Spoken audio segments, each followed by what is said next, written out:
Pourquoi les moteurs détestent les bas régimes, le crime parfait contre votre voiture?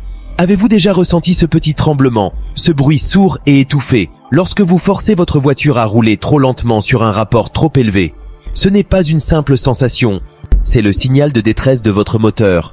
On nous a toujours dit que rouler à bas régime était la clé de l'économie de carburant, mais la réalité est bien plus sombre. C'est un véritable crime silencieux contre la santé de votre véhicule. Et aujourd'hui, on va vous expliquer pourquoi. Tout d'abord, oubliez le mythe de l'économie. La logique selon laquelle moins de tours égale moins de carburant est une dangereuse simplification. En réalité, pour avancer à bas régime, le moteur doit fournir un effort colossal pour chaque tour. Et vous êtes obligé d'appuyer plus fort sur l'accélérateur. Le rendement chute et dans certaines conditions, la consommation par kilomètre peut même être plus élevée. Le moteur, c'est comme un cycliste. Il préfère mouliner avec un rapport léger dans une montée plutôt que de forcer sur un gros plateau, car l'effort est mieux réparti. Le véritable calvaire commence au niveau mécanique. À bas régime, les explosions dans les cylindres sont plus rares, mais bien plus violentes.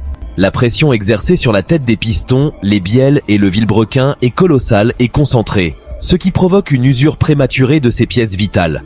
C'est l'équivalent de frapper sur une surface avec le poing au lieu de la tapoter rapidement avec les doigts.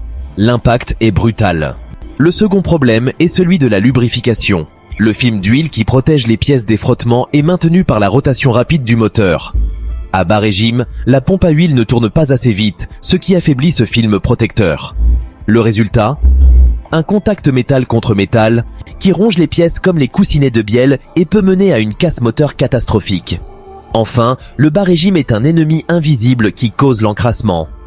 Une combustion incomplète génère de la suie et des résidus carbonés qui se déposent partout, sur les soupapes, mais surtout dans la vanne EGR et le filtre à particules, FAP, sur les diesels.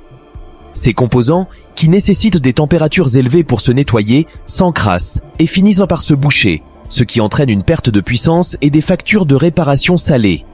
La solution est simple. Il faut trouver la bonne zone de régime. Chaque moteur a sa zone de couple idéale, celle où il est le plus efficace et le moins sollicité. Pour un moteur essence, elle se situe généralement entre 2500 et 4000 tours minute.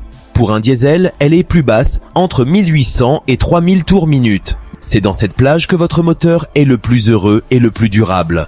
En conclusion, la vraie économie ne se fait pas sur le court terme, mais en évitant des réparations coûteuses. Alors, n'ayez pas peur de rétrograder et de laisser votre moteur respirer.